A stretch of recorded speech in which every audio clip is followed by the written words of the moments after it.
સરદાર સાહેબની સન્માન યાત્રાનું આખું જે આયોજન વસ્ત્રપુરા ચેરિટેબલ ભાઈ શ્રી ગોપાલ દ્વારા જે આયોજન કરવામાં આવ્યું છે, સૌ પહેલા ખૂબ ખૂબ પાઠવું છું, કારણ કે સરદાર સાહેબનું નામ એકમાત્ર નામ પણ દરેકના શરીર અંદર એક રાષ્ટ્ર ચેતના પ્રજ્વલિત થાય છે.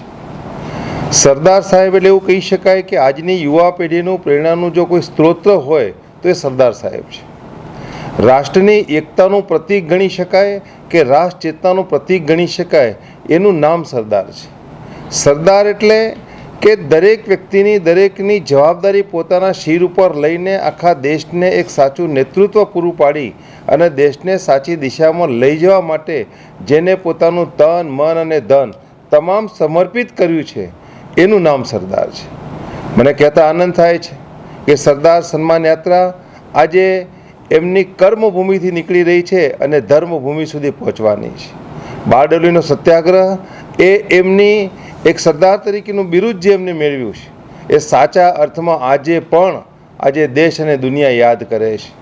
અને એ કર્મભૂમિથી એમણે જ્યારે ધર્મભૂમિ સુધી એટલે કે સોમનાથ મંદિરનો જીર્ણોદ્ધાર કરીને એમને ધર્મને જે પ્રમાણે એના પ્રતીક રૂપે એમને પોતાના ધર્મ પ્રત્યેની કટિબદ્ધતા જે બતાવી છે, એ સરદાર છે. સરદાર સાહેબ એટલું કહી શકાય કે પ્રબળ ઈચ્છા શક્તિ, અને કોઈ પણ જે તે વખતના રાજકારણીઓમાં જો હતી તે માત્ર ને માત્ર સરદારમાં હતી. સરદાર સાહેબ જોવા જઈએ તો ભારત દેશના વડાપ્રધાન બની શક્યા હોત, પરંતુ જે તે વખતની ગાંધીજી અને નહેરુની જે કંઈ એ વખતની પ્રવૃત્તિ અથવા તો એ વખતની જે પરિસ્થિતિ હતી એને લઈને સરદાર વલ્લભભાઈ પટેલ નાયબ વડાપ્રધાન બન્યા. પરંતુ તેમ છતાં પણ એ ભારતને અખંડ બનાવવાની જે જવાબદારી સોંપવામાં આવી અને એમને સુપેરે નિભાવી છે. એ કહી શકાય કે ટૂંકા ગાળાની અંદર 505 જેટલા રજવાડાઓને અખંડ ભારતનું નિર્માણ કરી એ ભારતના જ નહીં પણ ભારતના ભગવાન. અને આવા ભારતના ભગવાન કે જેના વિચારો બહુ સ્પષ્ટ પોતાના દેશ માટે, પોતાના યુવાઓ માટે અને રાષ્ટ્ર માટેના રહ્યા છે. આઝાદીની લડાઈ વખતે એમને આખા દેશની અંદર પ્રજ્વલિત કરેલી જે રાષ્ટ્ર હતી એ આજે પણ આપણે યાદ કરીને એને અનુસરવાનો પ્રયત્ન કરીએ છીએ. મને કહેતા ગૌરવ થાય છે કે વિશ્વ ઉમિયા ફાઉન્ડેશને જે આધ્યાત્મિક ચેતનાથી રાષ્ટ્ર ચેતનાનું જે અભિયાન ઉપાડ્યું છે, એનો કોન્સેપ્ટ જ આ છે કે આધ્યાત્મિક ચેતના એટલે બ્રહ્માંડની દેવી માં ઉમિયાના મંદિરનું નિર્માણ અને રાષ્ટ્ર ચેતના એટલે સરદાર વલ્લભભાઈ પટેલનું પ્રતીક. આ બંને વસ્તુનું અભિયાન લઈને જ્યારે સંસ્થાઓ કામ કરી રહી છે, ત્યારે આ સન્માન યાત્રા એક એવું કાર્ય કરશે કે દરેક સમાજને જોડશે, દરેક જ્ઞાતિને જોડશે. આ કોઈ એક પાટીદાર સમાજની યાત્રા નથી, આ સમાજની, કારણ કે સરદાર દરેકના હતા, દરેકના દિલમાં વસેલા હતા. અને સરદાર જે તે સમયે જે તે કડક નિર્ણયો લઈને સાચી દિશામાં લઈ જવા માટે જે દ્રષ્ટાંત પૂરા પાડ્યા છે ને, એને આજે પણ દુનિયા યાદ કરે છે. એ ચાહે હૈદરાબાદનું રાજ્ય હોય, ચાહે જુનાગઢ હોય કે ચાહે કાશ્મીર હોય, દરેક જગ્યા ઉપર સરદાર સાહેબે પોતાની અડગ શક્તિ અને પોતાનું દ્રઢ મનોબળ એમને બતાવ્યું છે. અને એના લઈને આજે સરદાર સાહેબની સન્માન યાત્રા માટે દરેક દેશવાસી એની અંદર જોડાય એવો પ્રયત્ન ગોપાલભાઈ ચમાડીના ટ્રસ્ટ દ્વારા આ થયો છે. ત્યારે મને આનંદ છે કે આ જે સન્માન યાત્રા જે સરદાર સાહેબની થઈ રહી છે, એની અંદર વિશ્વ ઉમિયા ફાઉન્ડેશન પણ એની સાથે કદમે કદમ મિલાવીને કામ કરી રહ્યું છે. આજે વિશ્વ ઉમિયાનું દરેક ગુજરાતના દરેક ગામ સુધીનું જે સંગઠન પ્રસરાયેલું છે, અને જ્યારે આ સન્માન યાત્રા એ 355 ગામડાઓમાં અને 62 જેટલા તાલુકાઓમાં થઈને 18 જિલ્લાઓમાંથી 40 જેટલી નદીઓ ક્રોસ કરીને જ્યારે સોમનાથ પહોંચવાની છે, ત્યારે દરેક જગ્યા ઉપર દરેક સમાજના લોકો અને વિશ્વમાં ફાઉન્ડેશનની દરેક એની જોડાય અને ભવ્ય રીતે આ સન્માન યાત્રાનું સ્વાગત કરે, એ પ્રકારનું આખું આયોજન આ ચેરિટેબલ ટ્રસ્ટ દ્વારા અને વિશ્વ ફાઉન્ડેશન દરેક સંસ્થાઓ, કારણ કે સરદાર કોઈ એક સંસ્થાના નથી, દરેકના છે. ભલે કદાચ અહીંયા એમની ઉપસ્થિતિ ન હોય, પરંતુ દરેક સમાજના દરેક વ્યક્તિની, દરેક સંસ્થાઓની અને દરેક સમાજના લોકોની એની અંદર શુભેચ્છાઓ અંદર જોડાયેલી છે. ત્યારે આ બધાના માધ્યમથી સરદાર સાહેબને આપણે બધા યાદ કરીએ અને જે આપણું સ્ટેચ્યુ ઓફ યુનિટી માનનીય વડાપ્રધાન નરેન્દ્રભાઈ મોદી સાહેબે આખા દેશની અંદર સરદાર સાહેબની પ્રતિભા શું હતી એની સૌથી ઊંચા સ્ટેચ્યુ યુનિટીનો સંદેશ આપ્યો છે. સરદાર એટલે એકતાનું પ્રતીક છે.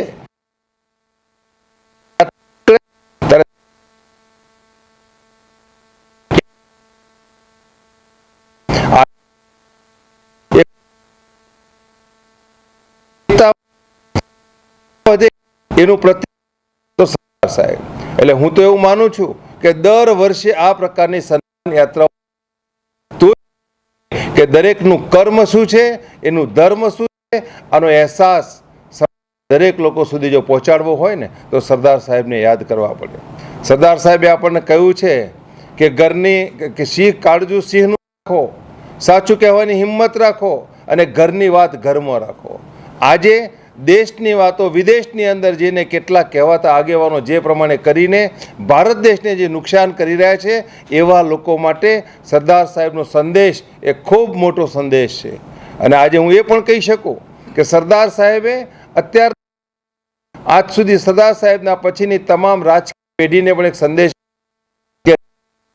કે ધર્મ શું છે, દરેકના દિલ કેવી શકાય, રાજકારણી કે એક સામાન્ય તરીકેનું જીવન જીવીને ઉચ્ચ વિચારો દ્વારા દેશને મજબૂત કેવી રીતે કરી શકાય એ સરદાર સાહેબ પાસેથી શીખવું પડે. આ સરદાર છે કે જે અંતિમ સમયે એમના એકાઉન્ટમાંથી 368 રૂપિયાનો બેંક બેલેન્સ મળે, આવો નેતા દુનિયાની અંદર મળવો મુશ્કેલ છે. એ સરદાર સાહેબની સન્માન યાત્રા આપણે કાઢવા જઈ રહ્યા છીએ. અને એ સન્માન યાત્રાની અંદર આપ સૌને આપના માધ્યમથી સમગ્ર સમાજને હું અપીલ કરું છું, સમાજના દરેક વર્ગને અપીલ કરું છું, દરેક જ્ઞાતિના લોકોને અપીલ કરું છું, દરેક આગેવાન કરું છું કે યાત્રા આપણા છે, સૌના છે, કોઈ નથી. એ સરદાર સાહેબની સન્માન યાત્રા કરતી હોય ત્યારે આપણા ઘરના મોભીની યાત્રા નીકળી રહી છે એવો અહેસાસ કરી અને જે જગ્યાઓ પરથી સરદાર સાહેબની આ સન્માન યાત્રા પસાર થાય ત્યાં દરેકે પરિવાર સાથે ભવ્યાથી ભવ્ય રીતે ઉમળકા સાથે એમનું સન્માન થાય એ પ્રકારના કાર્યની અંદર દરેક ગુજરાતના દેશવાસીઓને દરેક નાગરિકોને જોડાવા માટે મારી નમ્ર અપીલ છે. મને ગૌરવ છે કે આ માધ્યમની અંદર આ સન્માન યાત્રાની અંદર વિશ્વ ઉમિયા ફાઉન્ડેશન પણ એ સહયોગી બન્યું છે અને એનું ગર્વ અમે ખ્યાલ હશે કે 2023ની અંદર જે રાજવી પરિવારોએ પોતાના રાજ અને રજવાડાઓ અખંડ ભારતના નિર્માણની અંદર દેશને સમર્પિત કર્યા હતા. આ વાત મારે અત્યારે એટલા માટે યાદ કરવી છે કે ધર્મ, સમાજ અને દેશ માટે જ્યારે કંઈક આપવાની વાત આવે છે ત્યારે ઘણા લોકો એવું વિચારે છે કે મેં ઘણું આપી દીધું. અરે જેમણે આગલા દિવસે રાજા હતા અને બીજા દિવસે પ્રજા થઈ ગયા. આજે નાનું મોટું દાન આપીને મોટા થનારાઓની સંખ્યા ઓછી નથી, ત્યારે પોતાના રજવાડાઓ જેમણે આપી દીધા છે એવા રાજવી પરિવારના સેવા અને સમર્પણના ભાવને યાદ કરી અને સરદાર સાહેબની એ પ્રચંડ કે એ વ્યક્તિની અપીલમાં એ વ્યક્તિના વાત ઉપર કેટલો વિશ્વાસ હશે આ રજવાડાઓને કે જેમણે સરદાર સાહેબની અપીલ ઉપર પોતાના રજવાડાઓ આ દેશને સમર્પિત કરી દીધા. અને એટલે જ અખંડ ભારતનું નિર્માણ શક્ય બન્યું છે. અધરવાઇઝ ન થયું હોત તો આજે પણ સૌરાષ્ટ્ર જવું હોય, ઉત્તર ગુજરાત જવું હોય કે દક્ષિણ ગુજરાત જવું હોય, દરેકે વિઝા લેવા પડત. આ પ્રકારની પરિસ્થિતિને યાદ કરીએ મિત્રો તો ખ્યાલ આવશે કે સરદાર સાહેબ કોણ હતા. દરેકના હૈયામાં, દરેકના દિલમાં, દરેકના કર્મની અંદર સરદાર સાહેબ વસેલા છે. અને એવા સરદાર સાહેબની આ સન્માનમાં આપના માધ્યમથી આપ મિત્રોને એટલું જ કહું કે આ સમાચારને દેશ અને વિદેશમાં એ સ્કેલ ઉપર લઈ જાઓ કે દરેક વ્યક્તિની અંદર, દરેક યુવાનની અંદર એક એવો ભાવ પ્રજ્વલિત થવો જોઈએ કે આજે સરદાર સાહેબ આપણી વચ્ચે નથી, પણ સરદાર સાહેબના મક્કમ મનોબળવાળા વિચારો આપણી સાથે છે. સાહેબ હતો એ આજે પણ આપણામાં પ્રજ્વલિત થવો જોઈએ. એ જ જે પણ પ્રજ્વલિત થવી જોઈએ એ રાષ્ટ્ર માટેની એક કેવી રીતે કરી શકાય એ સરદાર સાહેબમાંથી શીખવું જોઈએ. આ બધી જ બાબતોને લઈને આજે સન્માન યાત્રાનું જે સરદાર સાહેબની સન્માન યાત્રાનું જે આયોજન થયું છે એમાં સમગ્ર ગુજરાતના દરેક નાગરિકનો, દરેક જ્ઞાતિજનોનો, દરેક બંધુઓનો, દરેક લોકોનો સહયોગ મળી રહેશે એવા ભાવ સાથે આ બધા જ મિત્રોનો ખૂબ ખૂબ આભાર માનું છું.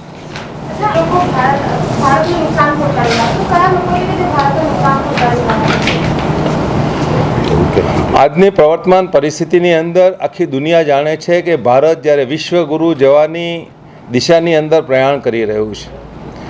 ભારત દેશના પોતાના આગવા મિજાજને લઈને ભારત ઘણા વર્ષોથી છેલ્લા 10 વર્ષથી જે પ્રમાણે કાર્ય કરી રહ્યું છે એ જો યાદ કરીએ તો એવા ઘણા રાજકીય આગેવાનો છે કે વિદેશમાં જઈને ઘણી બધી એવી વાતો કરતા હોય છે કે જેનાથી રાષ્ટ્ર નબળું પડે.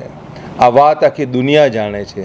એટલે આપણે જે છે અને જો ન જાણીએ તો એના જાણવું જોઈએ કે એવા કયા તત્વો છે કે જે રાષ્ટ્રની વાતો વિદેશમાં જઈને રાષ્ટ્ર વિરોધી વાતો કરી શકે છે.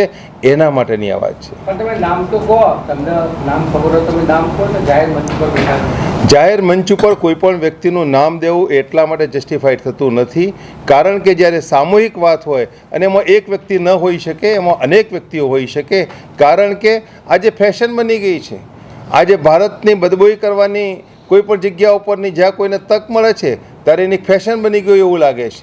એ સંજોગોની અંદર એક ભારતીય તરીકે મારું કર્તવ્ય શું હોવું જોઈએ એને આપણે યાદ રાખીને આવા સમાજની અંદર જે કોઈ હોય એમને આપણે ઓળખવા જોઈએ.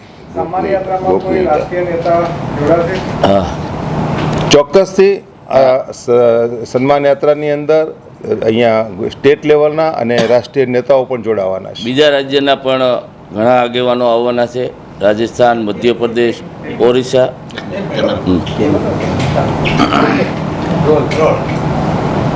આ યાત્રાની અંદર આખા ભારતના લોકો આવવાના છે. મારા કોન્ટેક્ટમાં છે. મધ્યપ્રદેશ, રાજસ્થાન, ઓરિસ્સા, ઘણા રાજ્યોમાંથી, લંડનથી પણ લોકો આવે છે, વિદેશથી પણ આવે છે આ યાત્રાની અંદર. કેનેડા, ઓસ્ટ્રેલિયા, લાસ વેગાસ, ઘણા એવા મિત્રો છે કે અમે ઘણા વર્ષોથી ભારત છોડી અને વિદેશમાં વસી રહ્યા છીએ, પણ અમે ભારતીય છીએ એ નાતે 12 દિવસ આ યાત્રાની અંદર ઘણા લોકો જોડાઈ પણ રહ્યા છે. કેટલા લોકો જોડાશે યાત્રાની અંદર? આ યાત્રાની અંદર કેટલા લોકો જોડાશે એ તો કલ્પના ન કરી શકીએ, કારણ કે જે રીતની આ યાત્રાની તૈયારી થઈ ગઈ છે આખા ભારતની, ગુજરાતની અંદર, તો કોઈ પણ જગ્યાએ હજારોની સંખ્યામાં હશે, ક્યાંય સભાઓ હશે, ત્યાં કોઈ એની નિમિત્ત નહીં હોય. કેટલી ગાડીઓ અત્યારે તૈયાર થઈ રહી છે, ગાડીની અંદર બેનરો લાગી રહ્યા, ફોટા લાગી રહ્યા છે. આ યાત્રા એક દેશ અને દુનિયાને મેસેજ વયો ગયો છે કે આ યાત્રા એવી સરદાર સાહેબની એક બારડોલીથી સોમનાથની આ યાત્રા છે. ત્યારે આ યાત્રાની અંદર તો હરેક ભારતીયો, કોઈ એક જ્ઞાતિના નહીં, બધી જ્ઞાતિના લોકો જે સરદાર સાહેબને ચાહે છે એવા લોકો ખરેખર આ યાત્રાની અંદર જોડાઈ રહ્યા છે. અને સોમનાથની અંદર આપણા રાજ્યના મુખ્યમંત્રી પણ આવવાનું કીધું છે. બીજા ઘણા આગેવાનો આવશે, સમાજના આગેવાનો, બીજા રાજ્યના કોઈ પણ રાજકીય માણસો ઘણાના કોન્ટેક્ટમાં છે કે અમે આવીશું, પણ અત્યારે ફિક્સ ન કહી શકીએ કે આ આવી જ જશે. પોલિટિકલની વાત કરવામાં આવે, પોલિટિકલ કોંગ્રેસ, ભાજપમાંથી કોણ કોણ જોડાતા? હા, જો નામ સાથે ત્રણેય પાર્ટી, ભાજપમાંથી યુવા પ્રમુખ પ્રશાંતભાઈ કોરાટ છે, અને કોંગ્રેસમાંથી અમરેલી જિલ્લાના પ્રમુખ પ્રતાપભાઈ દુધાત, અને આપમાંથી રાકેશભાઈ હિરપરા. આ ત્રણેય પાર્ટી, કોઈ પાર્ટીને કે એક પાર્ટીની કોઈ યાત્રા હોય એવું નથી કે બધી પાર્ટીના, અમારા જે ટીમ બનાવી છે એની અંદર 50 જણાની ટીમ છે. એની અંદર બધી પાર્ટીના લોકો છે, બધી જ્ઞાતિના લોકો છે. ગાડીઓ કેટલી હશે? અમે ત્યાંથી યાત્રાની, સરદાર સાહેબની 150મી જન્મજયંતિ છે ત્યારે અમે 150 જણા ફિક્સ છીએ. પછી અમારા સોશિયલ મીડિયાના માધ્યમથી જે ફોર્મ ભરાણા છે એમાં હજારો લોકોના ફોર્મ ભરાણા છે. એટલે કે અમે આટલા દિવસ રોકાવાના છીએ, આટલા દિવસ રોકાવાના, કોઈ દિવસ સમજી લો કે 5-10 હજાર માણસ પણ જોડાઈ જાય, કોઈ દિવસ 1500-2000 હોય, પણ એવી કોઈ ફિક્સ નથી. પણ 150 જણા, 150 વ્યક્તિ તો ફરજિયાત ફિક્સ બારડોલીથી સોમનાથ સુધી સાથે રહેશે. ગોંડલમાં આ યાત્રા જવાની છે. ગોંડલની પરિસ્થિતિ રાજકીય અને સામાજિક અત્યારે હાલમાં ખૂબ જ અલગ છે. ગોંડલની વાત કરવામાં આવે, પાટીદાર સમાજના યુવાનોએ ત્યાં રેલી કાઢી હતી, તેમના ઉપર પથ્થરમારો પણ થયો હતો, હુમલો પણ થયો હતો. યાત્રાને લઈને ત્યાં પોલીસ પ્રશાસન જોડે કોઈ ચર્ચા અથવા તો અન્ય સામાજિક આગેવાનો સાથે કોઈ ચર્ચા યાત્રામાં કોઈ પણ વિક્ષેપ ના આવે? આ યાત્રા કોઈ એક વ્યક્તિની નથી, સૌના સરદાર છે. એટલે યાત્રાને કોઈ દિવસ હું સમજુ છું ત્યાં સુધી બધા સમાજ આ યાત્રાની અંદર સાથે છે. અને આપ ત્યાં યાત્રા ગોંડલની અંદર નીકળશે ત્યારે આપને કે મને તમને બધાને ખ્યાલ આવશે કે ખરેખર જે વ્યક્તિની યાત્રા નીકળે એમાં કોઈ વ્યક્તિ કોઈ જ્ઞાતિ જાતિના ભેદભાવ વગરની આ યાત્રા છે. કોઈ એક જ્ઞાતિની નથી અને સરદાર કોઈ એક જ્ઞાતિના હોય બી ન શકે. સરદાર હિન્દના સરદાર છે. સરદાર સાહેબ ભાજપના છે. સરદાર સાહેબે એક જ્ઞાતિ ઉપર ક્યારેય કામ નથી કર્યું. એટલે આ કોઈ પણ જ્ઞાતિ કે આ યાત્રાની અંદર કે આમ તેમ બોલે કે કોઈ પણ એને સરદાર સાહેબના પટેલ સમાજની વ્યક્તિ હોય પણ એને પણ અધિકાર નથી કોઈ જ્ઞાતિને એમ કહેવાનો કે તમારે આ યાત્રાની અંદર નથી જોડાવાનું. કારણ કે સરદાર કોઈ એક જ્ઞાતિના ન હોઈ શકે. કોઈ પરિસ્થિતિ હું બધાના કોન્ટેક્ટમાં છું, બધાના કોન્ટેક્ટમાં છું, પૂરી યાત્રાના કોન્ટેક્ટમાં છું. બધી જ્ઞાતિના લોકોને હું મળી લીધેલું છે અને બધા ભવ્યથી ભવ્ય સન્માન કરવાના છે. કોઈને એમ હોય કે આ એક જ જ્ઞાતિ સન્માન કરશે, 18 જ્ઞાતિ સરદાર સાહેબને બધાના દિલની અંદર વસેલા છે. ત્યારે બધા સમાજ એક સાથે રહી અને સરદાર સાહેબના સન્માન કરશે. સરદાર સાહેબની આ જે યાત્રા છે, સન્માન યાત્રા, એ એકચ્યુઅલી એકતાની યાત્રા છે, જોડવા માટેની યાત્રા છે. એટલે એક પ્રયત્ન એવો છે કે જે વિસ્તારમાંથી નીકળે ને એ જે વિસ્તારમાં નથી નીકળતી, પરંતુ સમગ્ર ગુજરાતમાં એક એકતાનો સંદેશ જવો જોઈએ, યુનિટીનો સંદેશ જવો જોઈએ. અત્યારે જે પ્રમાણે સમાજ વિભાજિત થઈ રહ્યો છે એ સંજોગોની અંદર આ યાત્રા ઘણી બધી સૂચક છે. અને એટલા જ માટે આ યાત્રા જ્યાંથી નીકળશે ત્યાં કદાચ માની લો કે આ પ્રકારની પરિસ્થિતિ હશે તો ત્યાં પણ કલ્પના બહારના પરિણામો મળી શકે કે આ જ માધ્યમથી જે તે જગ્યા ઉપર જે તે સમાજ અને જે તે ધર્મના વર્ગના લોકો આમાં જોડાઈ શકે. એટલે આ સન્માન યાત્રા એક એવું ઉદ્દીપકનું કાર્ય કરશે કે જ્યાં પણ પ્રશ્નો છે તો એ પ્રશ્નોનું સમાધાન કરશે અને એક એવો મેસેજ ગુજરાતને આપશે, દેશને આપશે કે સરદાર સાહેબનું બીજું નામ છે એકતા. એટલા માટે આપણે સ્ટેચ્યુ ઓફ યુનિટી કે જેને સરદાર સાહેબની એકતાનું પ્રતીક કહીએ છીએ, એટલા માટે આપણને વિશ્વાસ છે કે આ યાત્રા દર વર્ષે નીકળે તો પણ એક એકતાનો સંદેશ વર્ષો વર્ષ સુધી સમાજની અંદર પ્રસારિત થતો રહે છે. અને ભાઈચારાની જે ભાવના છે એ આ યાત્રાથી જ મળવાની છે. એકબીજા માટેના વૈમનસ્ય એ સમાજને તોડવાનું કામ છે, પણ જ્યારે એકબીજાના ભાઈચારાની સમરસતાની વાતો જ્યારે કરીએ ત્યારે એકતાની વાતો સાથે એ દેશના વિકાસની સાથેની વાતો થાય છે. એટલા માટે સન્માન યાત્રા છે.